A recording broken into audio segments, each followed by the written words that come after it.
We are Nerd Cold Online, and this is Zen Studios, Pinball M, and Pinball FX, Camp Bloodbrook.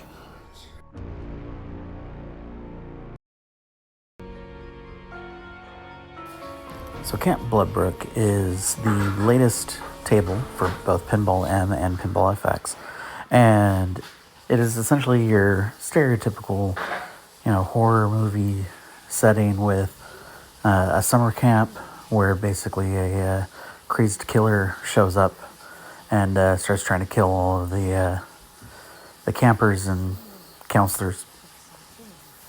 Now, you'll be able to see both tables in this video. About halfway through, we'll cut over to the Pinball FX version, and you'll be able to see the difference. The table layout is exactly the same. The missions and things like that are exactly the same as well. And so the only real difference is just more or less the gore.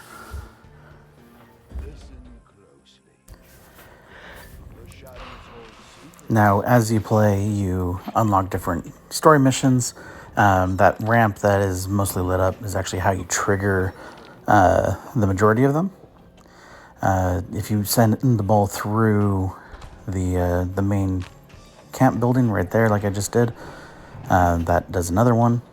And then those red lights at the front, if you light up all the letters, it spells storm, and that causes the storm mode. And that's actually how you get probably the easiest achievement on this table. Now, as soon as you trigger that event, the achievement will unlock. And as soon as I did, and the achievement unlocked, I lost my last ball. So I wasn't able to see what that actually does, and I haven't been able to duplicate it since. But I have multiple times triggered different events. The only real complaint I have about this table, it's a great looking table, absolutely fits. Coming out just before Halloween was a brilliant move.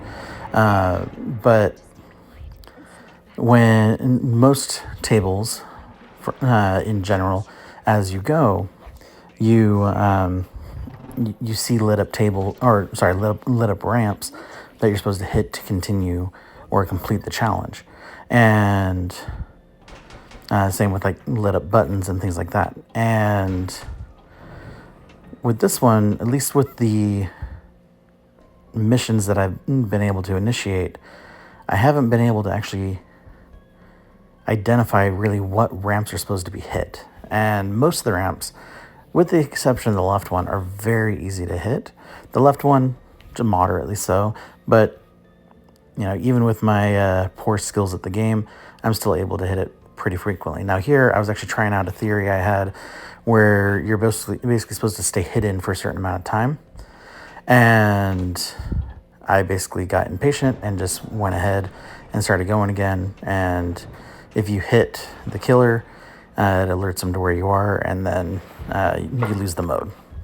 And so I think that in order to complete the mode, and I haven't confirmed this, but I think to complete the mode, you're supposed to rack up a certain number of points within that time frame. But it doesn't give you really any information on how to do that. But I could be completely wrong, and holding the ball like I did may actually be the easiest way to complete that mission. And I just haven't figured it out yet. But overall, I really like this table. Personally, out of all of the ones for Pinball M, it's probably my favorite, honestly. I love that it's an original table. I do really like the fact that if you purchase it for Pinball M or Pinball FX, it gives it to you for both of them. And I think that, and all of the tables that are on both games should do that, honestly. I can't remember the name of the table, but the the one that is very Cthulhu-esque. That one does not. But this one and System Shock do. And so, I love that aspect of it. It definitely is a great benefit, great value from Zen to be doing that. So that way, if you buy the table, you don't have to buy it twice if you play both games. And now, as far as the overall looks of the two, I absolutely prefer this version. I may have already said that already, but the gore effects really just, as far as what I've seen, is just exclusively just blood on the table and blood on the clothes and stuff. And it just really sells the dynamic. Now, what I wish that they did differently on the tables, like first off, make the ramps for the missions or the buttons for the missions more obvious, so that way you know exactly what you're supposed to hit, and that way you're not having to just guess and keep hitting the ball into everything. Of course, that might be really what they want you to do, and so instead of lighting up everything, they light up nothing. But that's just an idea. Haven't been able to confirm that theory either.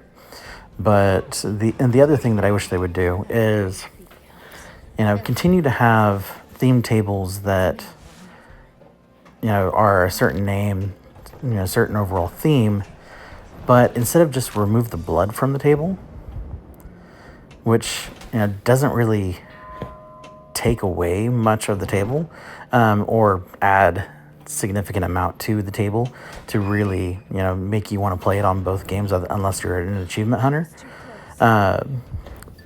or an XP hunter, really would be to make, something in that same theme, like maybe with this one do a day mode for the camp, with like the hints of the horror to come, and then you go on Pinball M to play the actual night mode where the killer is out and about and trying to get you.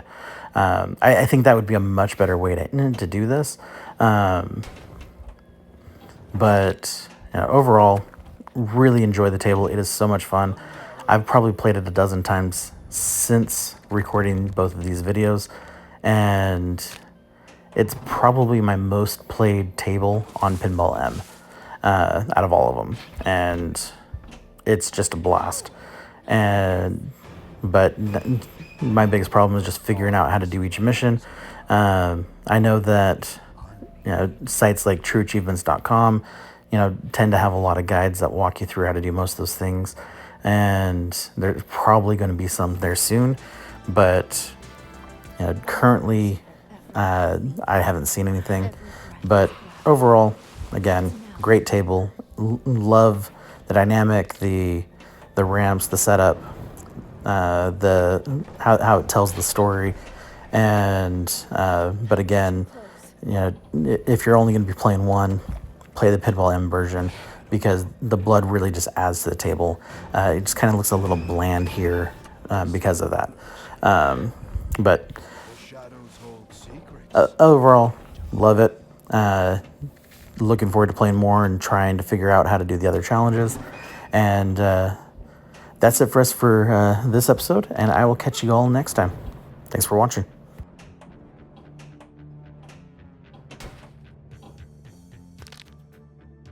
A narrow escape.